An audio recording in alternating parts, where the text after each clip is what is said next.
So the world needs to wake up. Basically, needs to wake up and to turn the wave. Otherwise, the current trend is very dangerous. Yeah, the Uyghur people, 20 million, we may disappear. But the thing is, the whole world is under threat right now from the Chinese regime. The world should recognize it.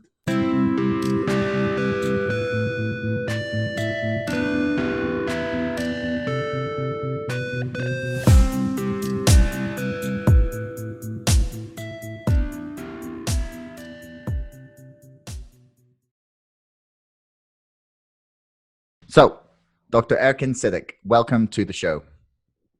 Thank you very much for giving me this opportunity. Not a problem.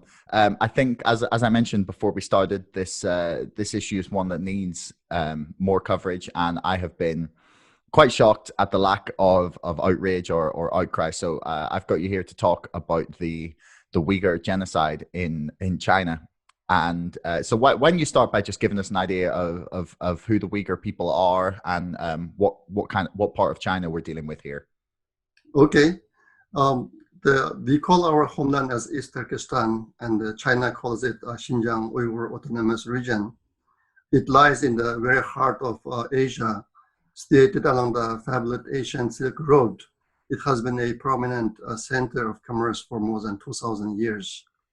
The land of East Turkestan gave birth to many great civilizations at various points of history, and it has been a center of scholarship, culture, and power. The current size of our homeland is 1.82 million square kilometers. It is about 1/6 of the whole Chinese territory. East Turkestan was invaded by Manchu rulers of China in 1759. And in 1876, the Manchu Empire occupied our homeland. And in 1884, renamed it as Xinjiang, which means new territory. In 1949, the Communist China invaded our homeland and renamed our homeland as Xinjiang Uyghur Autonomous Region. So the latest occupation took place in 1949 by the Red China. Let me see. Yes, that's the situation. Okay, so then you could go back then to the whole way to, well, 200, 300 years with this part of what is now mainland communist China. So when did there start becoming like more than just China occupying the territory? When did it start to be when there was deliberate attacks targeted at like the local people? Yeah, one of the Chinese characteristic is to assimilate. You can find this statement in university lectures, for example. I have on YouTube, I can send it to you. It clearly states, a army lecturer states that Han China's main character is to assimilate. We assimilate the good races and keep them, and we kill the bad ones, eradicate them. This is what they say. Now, if you look at the official Chinese document and the Chinese propaganda, they say there are 56 minority ethnic groups in China. But if you look at now, they're all gone, except Uyghurs, Tibetans, and some Mongols. The rest have been completely assimilated or eradicated. So our problem started right after the Communist China occupied our homeland in 1949. They tried various tactics to assimilate the Uyghur people, but they were not successful. Basically, the two big factors is our culture. Uyghur culture is very attractive, and also Uyghur people have a very deep root on it. Second one is the religion. Because of those two factors, the Chinese government has failed to assimilate the Uyghur people. So in 2014, Xi Jinping put out a master plan to eradicate the Uyghur people. 2014. If you remember, Xi Jinping came to power in 2012, and he worked for 2 years planning everything. You can find a university PhD student dissertation about how to solve Uyghur problems. He basically adapted some of the measures, describe it in this research, and they put out a plan. The plan is kill 1/3 of the Uyghur population, detain 1/3 of the Uyghur population, and they convert the remaining 1/3 into automatons. Automatons are machines built like humans. So that basically people speak Chinese and they act without any resistance, basically receive orders. This is the master plan. I got this plan from an official in the central government of China through a middleman. It was very secretive. It's almost not written anywhere. It's verbal, but that was the plan. Now, if you look at everything else since then, you can understand this whole process. Right now, the Chinese government intensified this eradication process in 2017. In 2017, 1 year alone, they detained 800,000 Uyghur people. I got all this information from a high official in Xinjiang government. So after that, they continue to detain people. You might have heard here and there many aspects of that. Like they had 48 reasons to detain people. It's very simple. If you read Quran, you got detained. If you pray, you got detained. If you went abroad once in your life, you got detained. If you have relatives abroad, you got detained. In my case, I went back home in 2006, 7 and 9, 3 years. The young people knew me a lot. Say because my background and my work, I work at NASA. I do space telescopes, and the young people knows me. When I go back in those years, a lot of people came to meet with me. We just spoke, sometimes small gathering with the government permission. But meeting with me and communicating with me also became one of the crimes, to be detained. So in those 3 years, I estimate I met about 3,000 students, university students. They all got arrested, disappeared. So this is the situation. And now, just about 2 weeks ago, I got some numbers also from a government official. The latest number is, since 2017, the Chinese government have detained 5.6 million Uyghurs. 5.6 million Uyghurs. And they are still in jails and concentration camp. Among them, 1.8 million were transferred from camps to jails. China had a very rapid process converting, transferring people from camps to jails. Basically gives them jail sentences very arbitrarily. This person read Quran 5 years. This person prays five times a day, 7 years. This person went to Turkey 10 years. This kind of, they had a lookup table to transfer people from camps to prisons. So 1.8 million people transferred to prisons. In addition, 2.1 million Uyghurs were transferred from East Turkestan to prisons in Han provinces, altogether 19 provinces. So the number is very big, and since 2017, more than 800,000 Uyghur people have been killed or died. The situation in prison and concentration camps are very bad. Recently, one government official came abroad and told my friend, and my friend asked him, what does the situation look like in Xinjiang now? The Chinese calls it Xinjiang now. And he said, imagine a hell and times 100, multiplied by 100. It is as bad as that one. So the hell times 100. So that's the situation. And I don't know if you noticed or not, recently RFA published some photos and some secret information that in Aksu prefecture, there are a cremation center between two camps.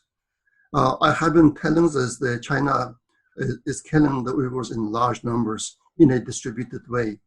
They don't take out 1,000 people into a field and shoot them and bury them. They don't do that. They just make it so hard to keep alive, and people are dying at home, dying in prison, dying in camps.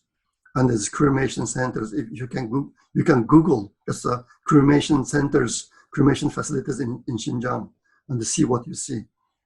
And it is so horrible. So the number I got so far is more than 800,000 Uyghur people have been killed since 2017.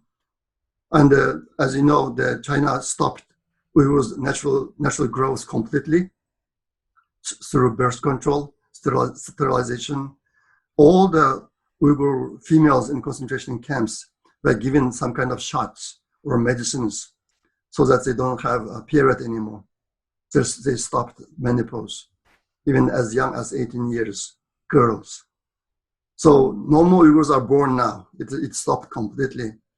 And they are stopping it, and in one hand, and on the other hand, they are killing the people. Just yesterday, I got some information that it is virtually impossible right now to go to hospital and see a doctor for Uyghur people. A couple of months ago, one Uyghur who lives abroad, whose mother went into a hospital in Rimchi, told me that nurses there told her mother that the government has an order not to cure Uyghur patients, let them die. So it is so hard to get admitted to hospital right now. Even if you got admitted, basically they just get your money, but they don't give you the right treatment to cure your illness. So the Uyghur people are dying a lot, by a very large number. Because there's nobody on the ground from the international community. China doesn't allow any foreigners in East Turkestan. They even kicked out Pakistani students from Urumqi. And they don't allow foreigners there. They don't allow cameras. All the cameras are forbidden in East Turkestan. Nobody can take pictures about Uyghur people. So the situation is so bad, but the international community don't know about that. And it's getting worse and worse.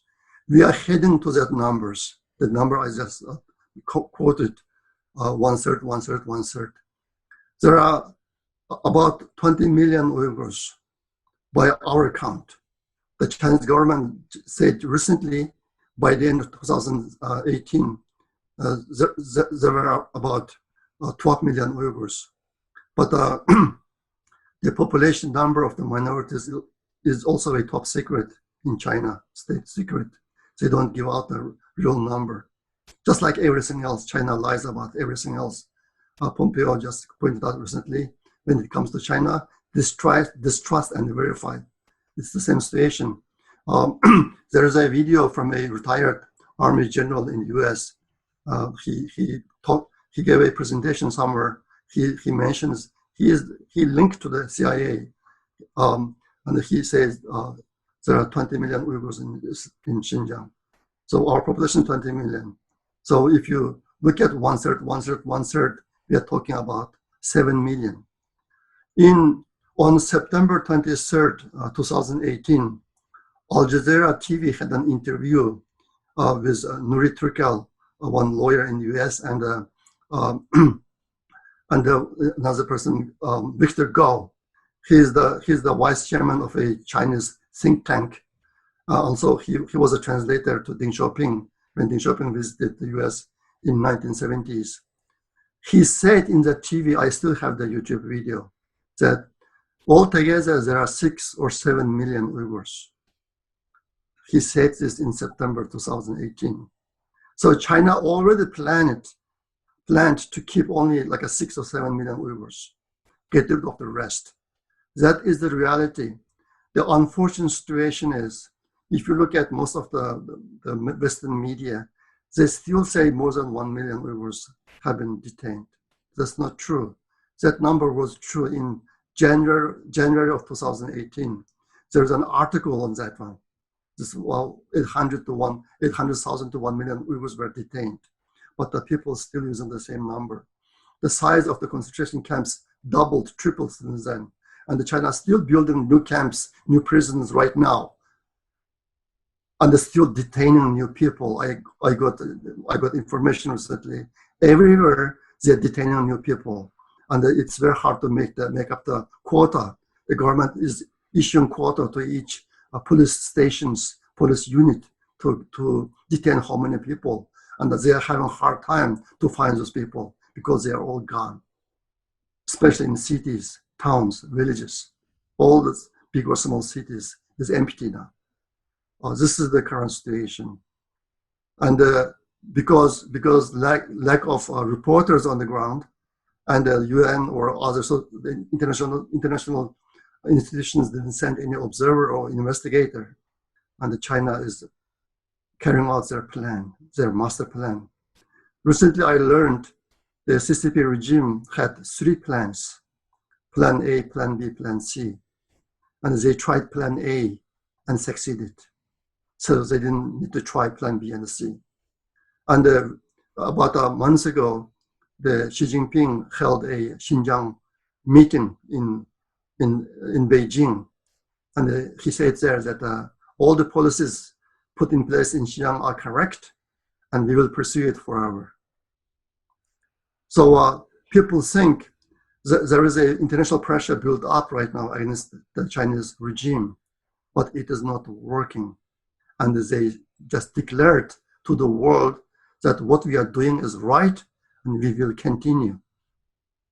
Meaning what they are doing in Xinjiang is right. They will continue the same policy. And that's the situation. People like me, people like me, I lost sleep, I lost smile. I cannot smile anymore. I cannot watch YouTube Uyghur video, because whenever I open it, I start crying. Everything we know about Uyghur land, Uyghur homeland is gone. Uyghur people are not allowed to live with their language, custom, culture. They all forbidden. And now the Chinese government teaching Han Chinese the Uyghur dances and Uyghur songs. Do you know why? Because there's not going to be any Uyghurs there. So in the future, when the tourists go to East Turkestan, they still see Uyghur dances and sing songs, but performed by Han Chinese, not by Uyghur. So China is attempting to wipe out the minority populations of China and replace them essentially, as you're saying, or assimilate them into the Han Chinese group. Like why do they think this is necessary? Like what is it about the Han Chinese that makes them believe that, or what is it to do with their plan that means they have to murder and sort of co-opt any kind of culture, erase any opposition or anyone that's even slightly different? Like that's horrifying. Like what is their end game? What's their goal? Yeah, let me explain that to you. I have did some research trying to formulate the problem. Why China is trying to eradicate Uyghur race? Why now? There are 7 main reasons. The one reason is Belt Road Initiative. I think you know this project. It's a huge project related to more than 70 countries in the world. There are 3 main land routes for this project. The one starts from Xi'an and passes through East Turkestan. Other 2 main routes starts from East Turkestan. Its starting point is our homeland. And one goes from our homeland to Pakistan, Gwadar port. That's the main commercial route for China. Another one goes to Central Asia, and from Central Asia go to Europe. So the Road Belt Initiative is a huge project. China designed to dominate the world. And the 3 main routes pass through or starts from our homeland. So to be successful in this project, China needs a very stable region in East Turkestan. And they thought Uyghurs a factor of instability, because they tried 70 years almost to assimilate the Uyghur people, and they couldn't do it. So what they're doing right now is a final solution.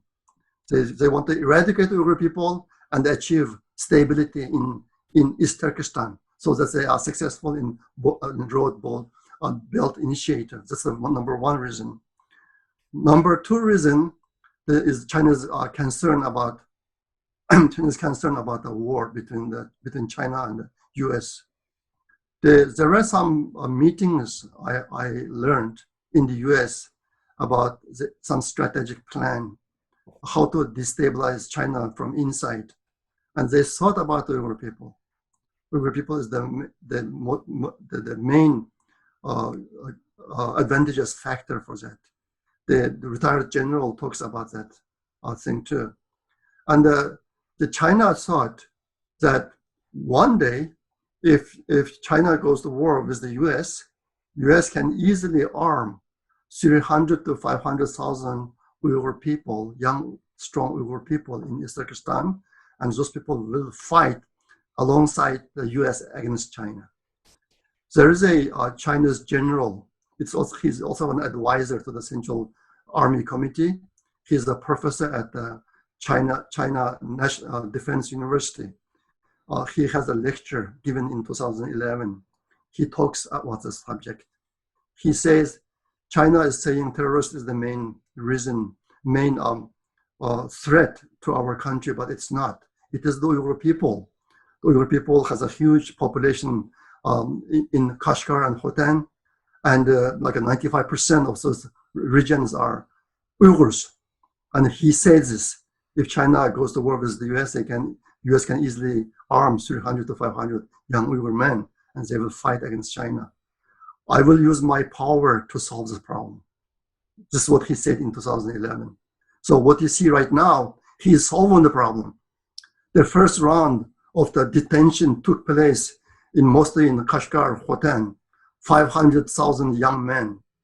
They were all taken to Han provinces, starting in early 2018, day and night by train. And those 500,000 young men, all are male, very strong, healthy, and religious. They were taken in the first phase. So this is number two reason. Number three reason is China has a needs for land and resources, but not for human population. You know, China is overpopulated. They have more than enough of population. And when it comes to minority, they don't need the people. They don't need the minority people. They need their land and resources. The same thing is true with us. We are about 20 million population. For China, it's nothing. It's a census error, actually. China has a census error between 10 to 20 million. We are that small in China. So if we disappear, it means nothing for them. That's why they don't care if the Uyghur people die. They are happier, actually, if they can get rid of more people in East Turkestan. So this is number three reason. Number four is the opportunity. China worked for a long time for these days. The thing they did is they basically bought out many foreign governments with the economic opportunity or investment. And they choose this time thinking that no, they can do this and the international community will stay silent. And that's the case we are seeing. So they had this opportunity. They are strong economically. So the Islamic world, Turkish world, Western world, all got bought out by Chinese government. And when this is happening, like I have a Twitter account. I put out news every day. I get most information from our homeland directly. What's happening there? Nobody cares. It is happening. The world is watching. It's happening. So then number four reason is the opportunity. Number five is the nature of Han people's culture. I mentioned to you a little bit earlier. There is a lecture given by Ayu Ejin, a professor at Nankai University, and he says the main character of the Han Chinese people is the assimilation. We assimilate the good races and keep them, but we eradicate the bad ones. He says this to an army class at Nankai University. So that's why I said earlier that Chinese government says there are 56 minority groups in China, but they are gone. They all got assimilated. This professor mentions that too. They assimilated most of the minorities already. The number 6 has something to do with the Chinese rulers, historically, even today. The Chinese rulers are very get used to kill large number of people. If you look at 2,000 years ago, in 215 BC, the Chen Shi Huang, I don't know if you know him or not, is the person who unified 7 countries in China and gave birth to the current China in 215 BC. At the last war, he captured 10,000 prisoners of war, prisoners of the war, and he orders to kill all of them. There's a YouTube documentary on that one. The recent one, during the Cultural Revolution, Mao Zedong ordered to kill the large portion of the Chinese population, and the people estimate about 30 to 60 million Chinese population died between 1965 to 1975 during the Cultural Revolution. Mao Zedong gave order to kill. It didn't happen by accident. And in our region, I can tell you many incidents, massacres happened after 1949. In each incident, we lost about 10,000 people. The latest one is in 2014 in Yakan. 3 villages were flattened in one night. Another one in 2017, another 3 villages were flattened in Korla prefecture in one night. What they do is they build human wall, 3 walls in circle, like 3 kilometers, 5 kilometers, 10 kilometers. The order coming from the government is even don't allow one bird to fly out from the area. They just lock down the whole area, flatten the village. Next day you see nothing. The people and the houses, everything's gone. One Chinese army member who participated in Yakan massacre, later he came out to abroad and he talked about that. Do you know what he said? He said he killed the people, buried them, flattened the houses, and they built trees on that land during the night. So today, there are villages, houses, people. Next day is flat with the newly planted trees. This is how China does things. Because they don't allow any foreigners, any reporters, any cameras, and any outsiders. As I said, they build human wall before doing this kind of operation. They finish in one night. This kind of thing, the world doesn't know about that. Nobody talks about it. So it happened to us again and again. So this is number 6 reason. China does not care about the human life. To kill, they are willing to do mass killing secretly. They call this operation as the lock the door and hit the dog. First, you lock the door, keeping the dog inside, and you hit the dog so that nobody can hear about it. This is their tactic. This is number 6. Number 7, I just read recently in some articles that China is planning to direct 2 rivers from Tibet to East Turkestan and convert the East Turkestan to China's California. This is in the article. People doing proposal and doing research, feasibility studies right now about this. And what this means is China is wanted to convert East Turkestan, no Uyghur land, get rid of all the Uyghur land. And that article says they are planning to move more than 200 million population. So this is number 7. So these are the reasons why China wants to eradicate the Uyghur people and why they want to do it now. Both the opportunities came, they did a very good preparation for that, and they anticipated the current silencing from the world, and they're getting it. It's happening right now. So I understand that some of the parts of the world being just silent on this due to China's economic help through and partially through parts of the Belt and Road Initiative, as you mentioned, but as you also said, the Uyghur people could be are in China's view anyway, at least a weakness if there's a future war between China and the United States or the West or just if China decides to go to war with NATO or anyone, that the Uyghur people are seen as a weakness. And should that not mean that the West and the developed world and the free world should be even more concerned with this, because it's kind of an indication that China anticipate war. And I'm still like just shocked. Like, I mean, I was aware that it was going on, but when you lay it out like that, it's stunning that nothing has been said really about this. I mean, this is the reason that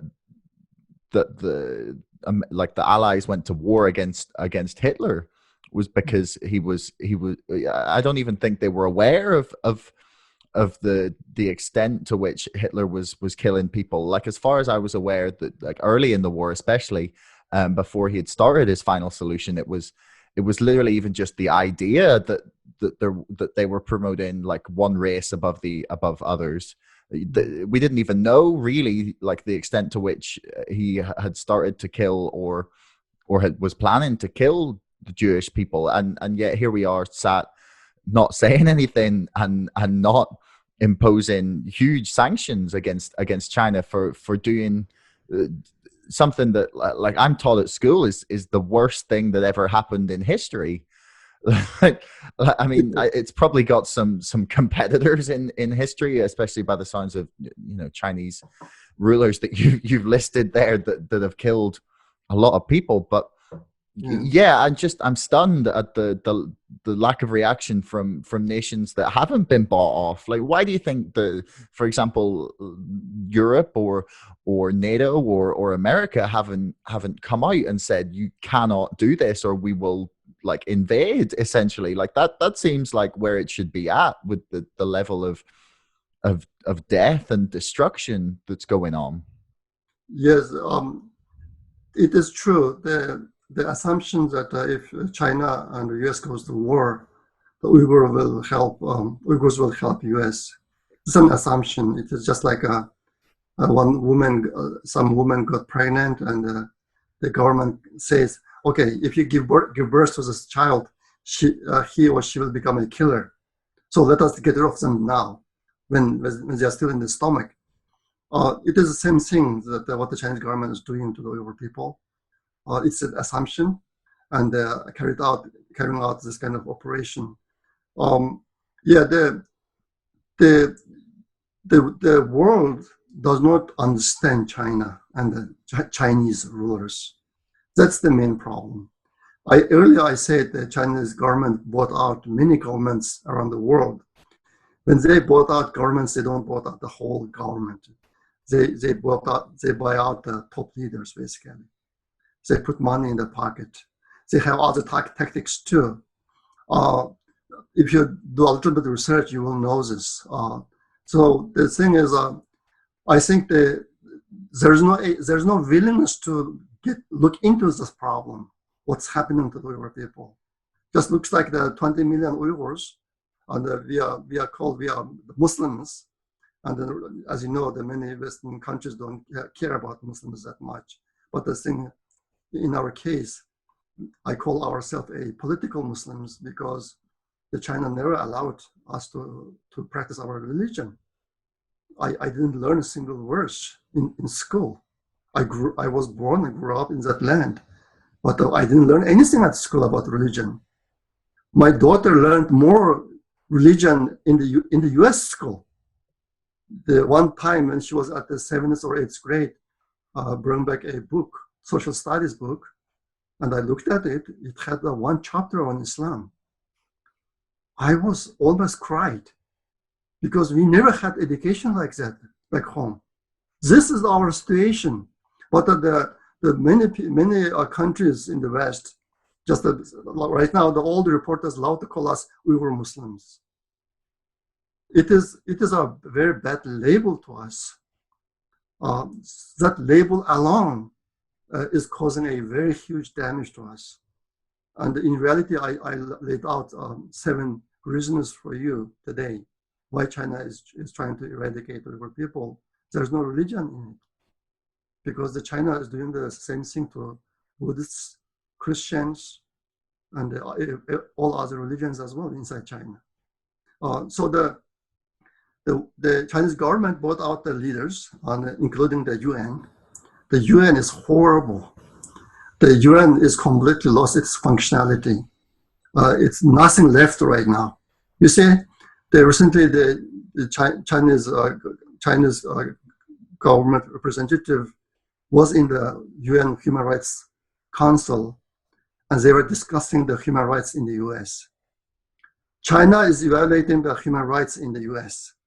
Just happened a couple of weeks ago. This is crazy. It's a practical joke, basically. This is how the world changed right now. And yeah, in our case, it's unfortunate. And we are telling what we know, what we learned to the world, but the world don't care about that. By the time they care and send someone in to East Turkestan, the job was already done. Just same thing as Jewish people in World War II, during World War II. Nobody listened. And when they went in and they found out what happened. Same thing is happening to us. It is very tragic. The 20 million population is not that big to the world, but it is everything for us.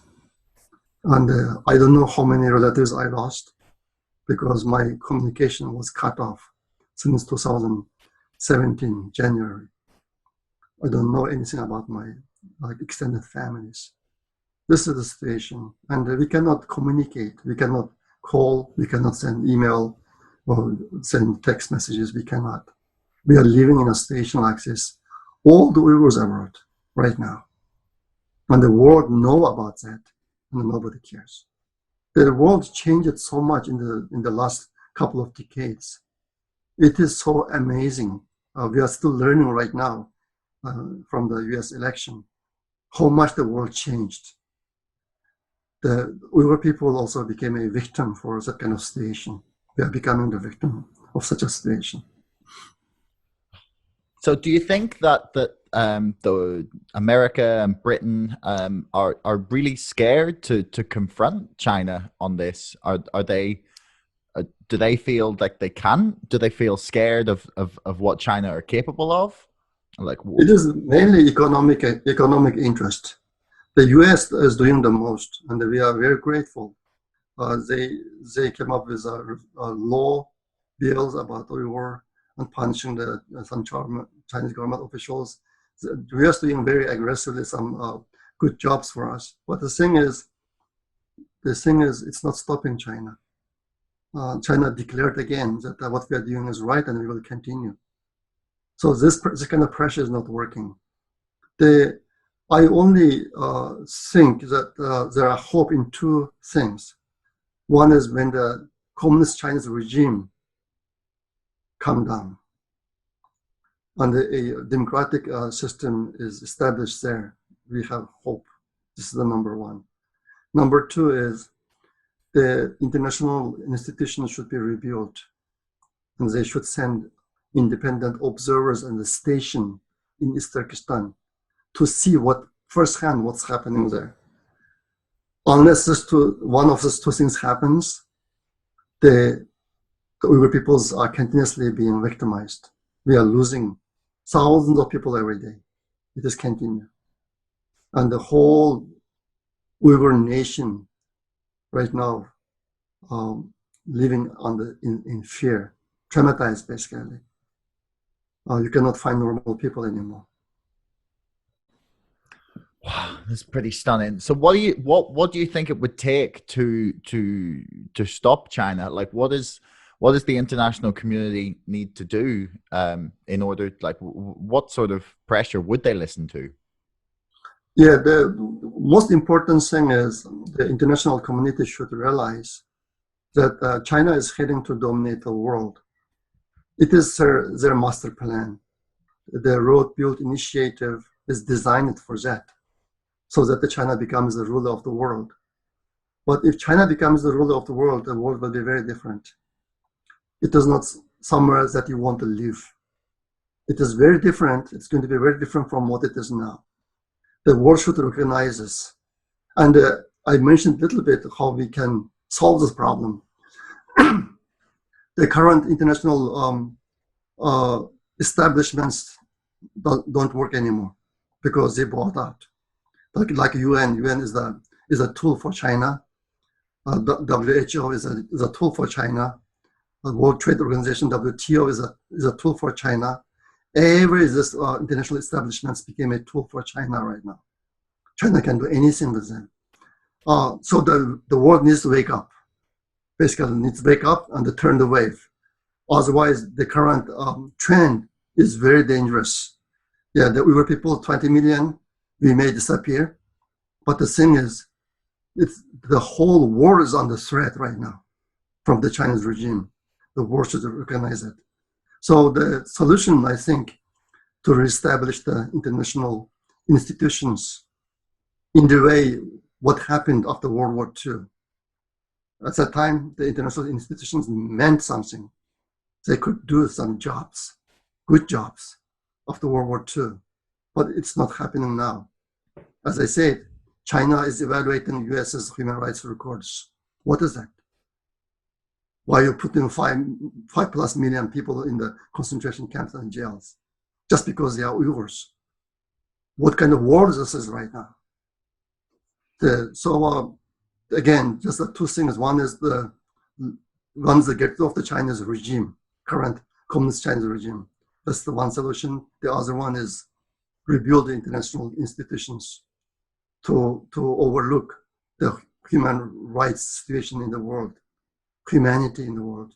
Otherwise, we are heading in a very dark era. I'm really stunned that nothing has happened thus far on this. I really hope that it's kind of difficult to process that our governments that are meant to stand for, that's the reason they claim to have went to war in Iraq was for freedom and liberty, and like that's the justification they use for going to war. And yet when we see an example, like examples of just the worst treatment of like a group of people that I can possibly imagine. Like, you said 3,000 students disappeared that had known you just gone? Yes. The last one, I went back in 2009. I can show you one picture. I went back home in 2009 and I met with students. At that time, I got permit from the government if I can go to the campuses to meet with students. This is one scene in Xinjiang University from 2009. And the government gave me permission. They told me you can go to campuses and you meet with students, take pictures, okay, but don't go to classrooms, don't go to meeting halls, give presentations. I give presentations every year around the world in two things. One is in my major, in my field, space telescopes. Another one is about like what I do in NASA, also some personal development titles. So when I went to Urumqi in 2009, I had one presentation approved by NASA on my field. Another one is the regular personal development. How I did. I am an Uyghur, born, grew up in that land. And I went to school, all the school in Uyghur language system. My first foreign language is Chinese. Later on, I learned English and Japanese. I spoke 4 languages. I could teach in 4 languages at universities. So the people are getting interested in who learn. So they gave me permission. I went to schools and took pictures like this. This question and answer session. Basically, they said, how did you study when you were a student? Second one is, what we should prepare if you want to study abroad. Third one is, what do you do in NASA? Just those 3 questions. And you see, this happened in 2009. And just last year, I learned that when I went to Xinjiang University, this was during the weekdays. It's a morning, the weekdays. I was expecting 5 to 10 students, but end up almost 300 students at campus. And I learned this year that before I went to Xinjiang University, the, the authorities worked for 2 days installing cameras on the trees. This is a lake, the shore of the lake. This is where I went. And the official put cameras on the trees. And they made preparation for 2 days, and they took videos, all the students. And when I left, many of them couldn't graduate. But starting 2017, meeting with me, communicating with me became a crime. Because the government issued quota saying, well, this week from this area, you have to detain 500 people. So they look for 500 people. So one crime is the meeting with Erkin Sidick and taking pictures or communicating with Erkin Sidick by email. Let me tell you one more story that I learned recently that about a person. His name is also Erkin Sidick. He went to abroad. He was arranged by he was a teacher at a vocational school in Urumqi. And his school selected up 7 people to tour abroad, Malaysia and Singapore, those countries. The government organized them.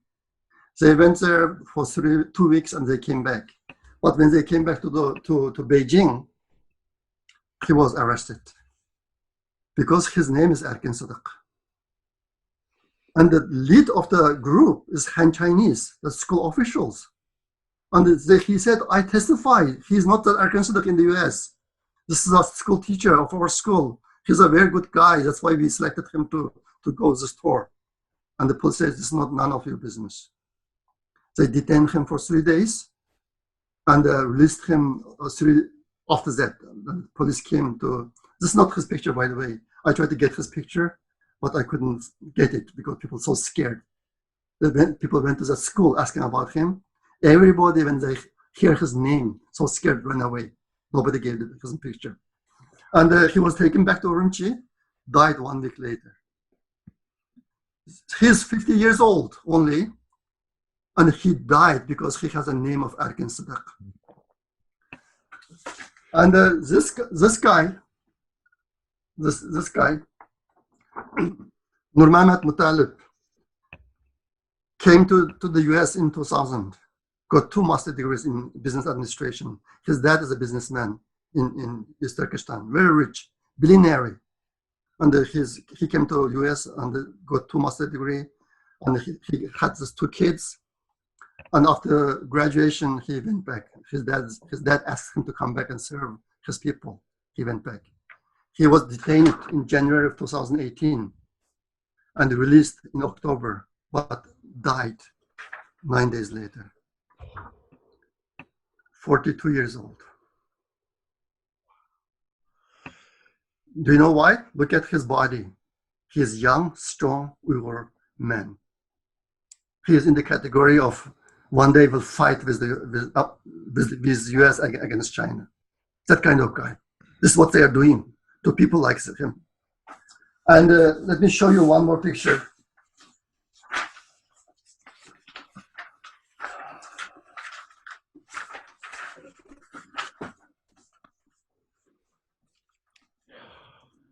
The red shirt, Ahad Aman, red shirt Ahad Aman, my middle school literary teacher. He became a school principal after that, like 20 years, around 20 years. He got detained in 2018 at the age of 78. He retired long ago, but detained, and he died about 4 months later in the concentration camp. This is what China is doing. I can go on and go on like this. China is not re-educating people. They're getting rid of them. The final goal, to change the Uyghur land to no Uyghur land. This is their goal. They're doing it every day right now. So why do they target you as a professor? Is it because you work for NASA, or is it because you've just been an example of someone who successfully left Xinjiang or that area and made like a like had a really successful career and life. Do they not want people to see that that's a possibility, or is it your work with NASA, or? Yeah, that's it is my influence, and I am an inspiration for younger people. I did very well when I was there before I went abroad. In my undergraduate year, 5 year, the first year we learned Chinese, and in other 2 years I learned English and the Japanese on my own. At that time, nobody could do that. When I started learning English, people made laugh. People laughed at me, saying, "Oh, you cannot do that," kind of. But I did, and I did very well academically in my coursework. And I was also a student leader. I was the president of the Xinjiang University Student Association for 4 years. So I was in the propaganda a lot. I am an inspiration for young people. So I went to Japan, after that came to US and worked in Silicon Valley, later joined NASA. And I wrote a lot of articles about personal development, child care, religion, and the goal setting, many different subjects in Uyghur. Basically, I sometimes converted one book into one article, one good book in the Western countries into a good Uyghur article. Basically, I imported knowledge to Uyghur land. And so the China is kind of worried about me, my influence basically. So after 2009, they didn't give me any visa to visit my homeland. In 2015, there was an international conference in Beijing about space technology. They invited me to give a invited speaker speech, and I accepted that. The reason I wanted to use that chance to get a visa to go to China and visit my relatives, but they denied visa again. That's the reason. That's because I'm an inspiration for young people. You see, the China want to get rid of the Uyghur people, and I'm trying to make them stronger, survive. So I'm doing the opposite of the Chinese government. That's why they didn't like me. It's very admirable what you're doing. I have a lot of respect for you to try and, I mean, it's easy for people to preach the importance of free speech and expression and the sharing of knowledge and information in Britain or in America. It's well, I mean, it's maybe becoming a little harder with Facebook's crackdown on free speech, but I mean, it's very easy for us to like defend those liberties by typing it on like a blog or something, or on Twitter, but to actually be involved in that fight and in something where you're putting yourself at risk is really inspiring. I've got a lot of respect for everything you've done there in that case, and for continuing to speak out about it, because it's at the cost of not being able to, as you said, see your family, and that's never something that anyone wants to even consider putting on the table. So I mean, yeah, I've a lot of respect for your commitment to this. It's really inspiring. Thank you so much. So do you think that we have a chance to defeat authoritarian China? Like, is that like a situation you're optimistic of? The China's rulers are very complicated. Many people don't get them, don't understand them, but the world should try. As I said earlier, if the world does not solve China's problem, the whole world is in danger. If you look back now and analyze and make an observation of the whole world in the last 200 to 300 years, the Western countries built a civilization in the last several centuries, very wonderful, advanced civilizations. And the China is destroying every one of them. Every one of them. You say you have a great system in the West, and the China can find a loophole and take advantage of that, and starting to destroy it. Everything you have in the Western countries right now, look at it. This is what's happening. China is a very different country, very different from all other countries in the world. And they have 2,000 years old theory, tactics, measures to achieve what they want to achieve. And they are doing that. It's very complicated. The US finally started to understand, some people in the US, but in a lot of other countries, they are still panda huggers. Panda huggers, when they say China, they just think about the panda. But in reality, it is completely different. So this is not just a Uyghur problem, as I said. I don't know if we can survive or not, but I am trying. Last year, with my several friends, I founded a Uyghur Projects Foundation in the US. It's a registered nonprofit organization. The goal is to try to save Uyghur language, culture, and identity abroad, because we lost everything back home. The Uyghur cultures are wonderful. It is very attractive, and they contributed greatly to world civilization. We should not disappear like this. But the Uyghur problem is still a small problem as compared to the whole world. The world should try to stop China for their own good. Otherwise, the world is heading to a very bad direction.